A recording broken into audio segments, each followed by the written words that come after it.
आज़ादी का पर्व आया है, आज़ादी का पर्व आया है, हर दिल में तिरंगा लहराए है। वीरों की कुर्बानी को नमन करें, मिलकर भारत को और महान करें। सुप्रभात सभी को।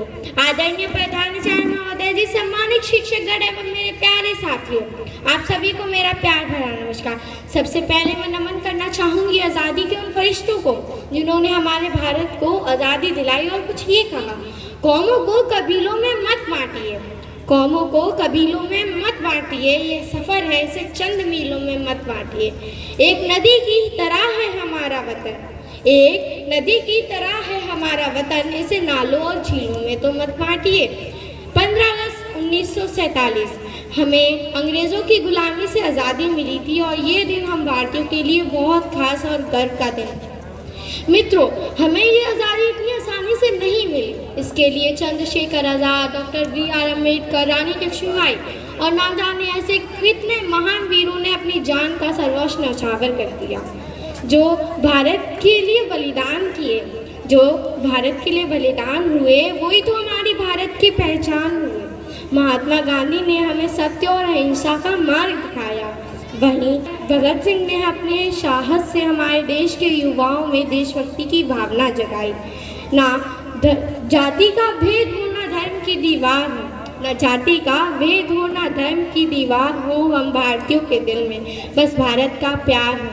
हिंदू मुस्लिम सिख ईसाई आपस में है भाई भाई, हिंदू मुस्लिम सिख ईसाई आपस में है भाई भाई, बस इतना ही तो कहना चाहती हूँ मैं मेरे भाई। हमारा आज़ादी का मतलब ये नहीं होता कि हम नारे लगाएं और हमेशा नारे लगाकर अपनी आज़ादी का जश्न मनाएं। आज़ादी का मतलब ये भी होता है कि हम अपने गुरुओं का, माता पिता का सम्मान करें, मेहनत और मन लगाकर पढ़ाई करें, अपने आसपास की जगह को साफ सुथरा रखें और हमेशा अपने नियमों का पालन पोषण करें।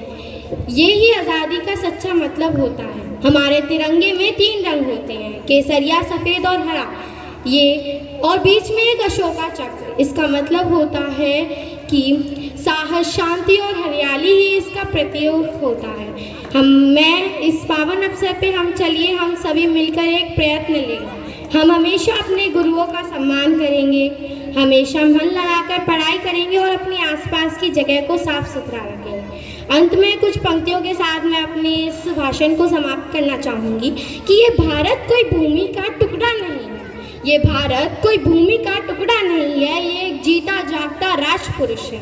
अटल जी ने कहा था, ये वंदन की धरती है, अभिनंदन की धरती है, ये वंदन की धरती है, ये अभिनंदन की धरती है, ये दर्पण की भूमि है, ये समर्पण की भूमि है। यहाँ हर नदी नदी गंगा है, हर कंकड़ कंकड़ शंकर है, हर नदी नदी गंगा है, हर कंकड़ कंकड़ शंकर है। हम जिएंगे तो इस भारत के लिए और अगर मरेंगे भी तो इस भारत के लिए।